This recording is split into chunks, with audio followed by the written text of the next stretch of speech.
morning everyone. Jipunong once again about sharing my recipe.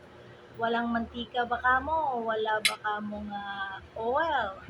Ayaw ng mantika. So ito po ang aking share sa inyo na trending ngayon kahit saan man natin mapanood sa social media. Ang kangkong at tofu ay pinaiba ko. Steamed tofu, kangkong salad. So, ayan na po ang aking recipe. Walang mantika dahil ayaw ko rin ng mamantikain, kaya naman iniba ko. So, ayan na po. Perfect. Walang mantika. Masarap siya.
So, ayan na nga po. Luto na ang ating steam kangkong. Half cook lang po siya. Ahunin na po natin at i-drain natin at atin ang titimplahan. So, ayan na po ang ating kangkong. Walang mantika. Pure na pure. So, ayan na din po ang ating tofu. Luto na po yan. Steam tofu, steam egg, steam kangkong.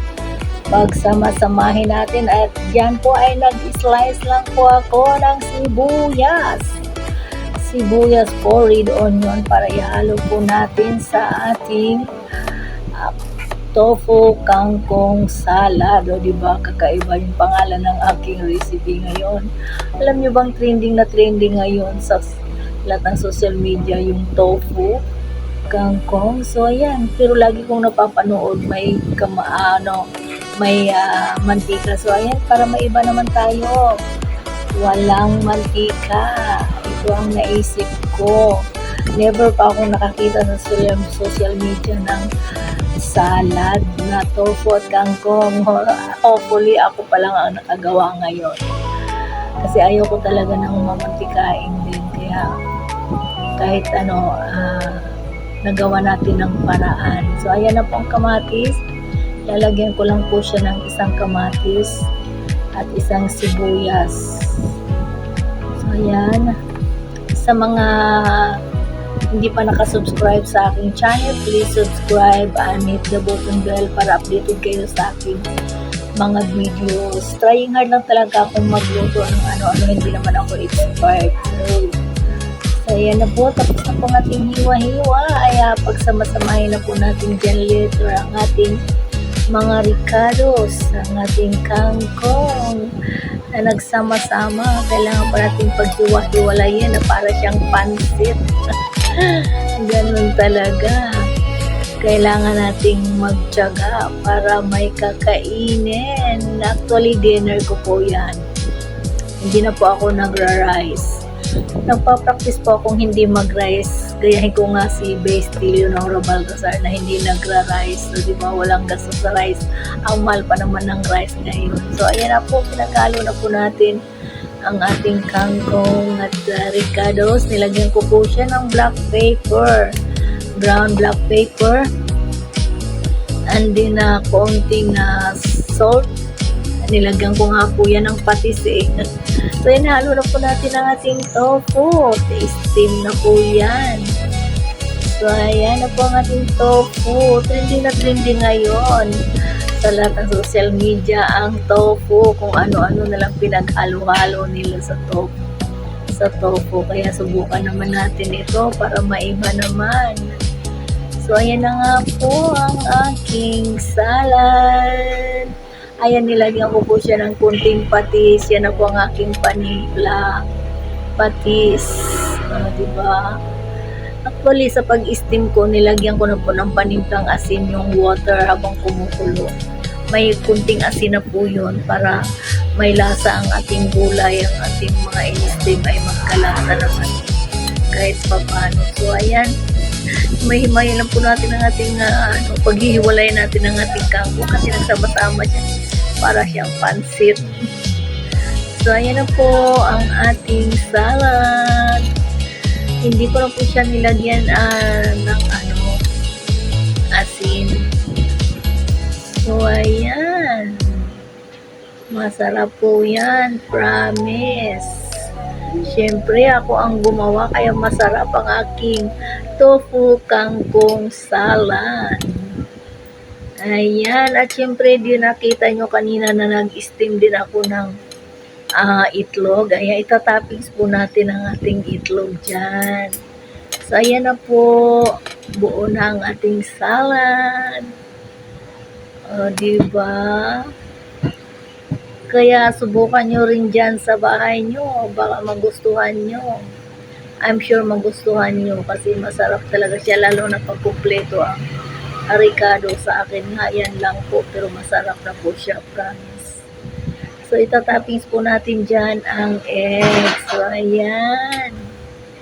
So guys, thank you for watching. Sa mga subscribers, followers, and then sa aking mga members, to all my supporters, thank you for watching and mega love shout out to all of you. Bestie Leonora Baltazar na all the way down support sa akin. Thank you so much. Shout out to my bestie Leonora Baltazar. So, yun na po guys. Thank you for watching. Perfect. Love, love, Walang love. mantika. Until my next Masarap siya. video.